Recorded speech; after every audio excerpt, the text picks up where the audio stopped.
नमस्कार. आज आपण या व्हिडिओमध्ये जाणून घेणार आहोत आजच्या दिवसाबद्दल, म्हणजेच पिठोरी अमावस्याबद्दल थोडे काही महत्त्व. तर हा सण खूप खास आहे. हा सण श्रावण महिन्यातील अमावस्येला येतो. या पिठोरी अमावस्येला आपण आपल्या मुलांच्या दीर्घायुष्यासाठी, सुख समृद्धीसाठी आई वडील प्रार्थना करत असतात. या दिवशी 64 योगिनींची पूजा केली जाते. त्याचबरोबर पितरांचे स्मरण केले जाते, पितरांचे पूजन केले जाते. या पिठोरी अमावस्येच्या दिवशी आपल्या मुलांचे संरक्षण करण्यासाठी किंवा वाईट शक्तीपासून संरक्षण करण्यासाठी आपल्या मुलांसाठी उपवास आई वडील उपवास करतात. हिंदू धर्मातील हा सण खूप महत्त्वाचा आहे. हा सण 2025 मध्ये 22 ऑगस्ट रोजी आहे. पिठोरी अमावस्या म्हणजे या दिवशी पिठापासून बनवलेल्या पदार्थांचा नैवेद्य देवाला असतो. याची पूजाविधी आपण थोडक्यात जाणून घेऊयात.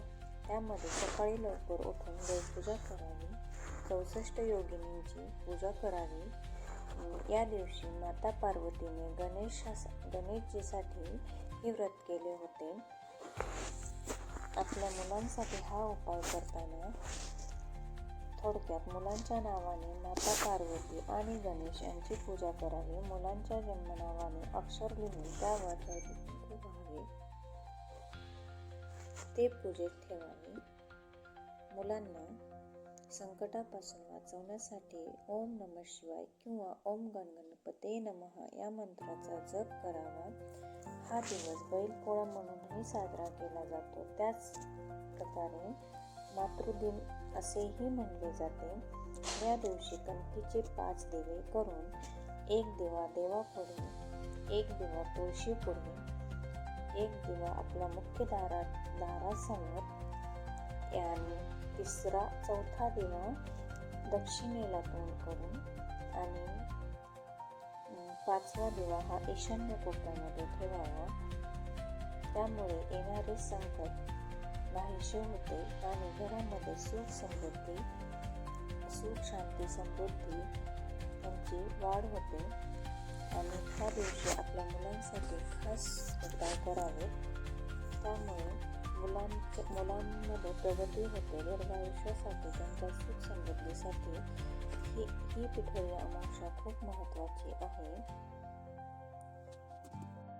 श्रावण महिन्यातील ही पिठोरी अमावस्या खूप अत्यंत फलदायी, त्याचबरोबर शुभ मानली जाते. आणि तसे प्रत्येक अमावस्येलाच शुभ मानले जाते. त्या दिवशी काही कार्य करायचे असतात, तर काही कार्य ते करायचे नसतात. पिठोरी अमावस्या ही श्रावणी अमावस्येच्या दिवशी म्हणजे पिठोरी अमावस्या शक्य होते तेवढे पिठाचेच पदार्थ करावे. त्यामध्ये खीर, बेदाणे टाकून हा मुख्य नैवेद्य देवाला ठेवावा. यामध्ये 64 योगिनींची पूजा ही केली जाते. आणि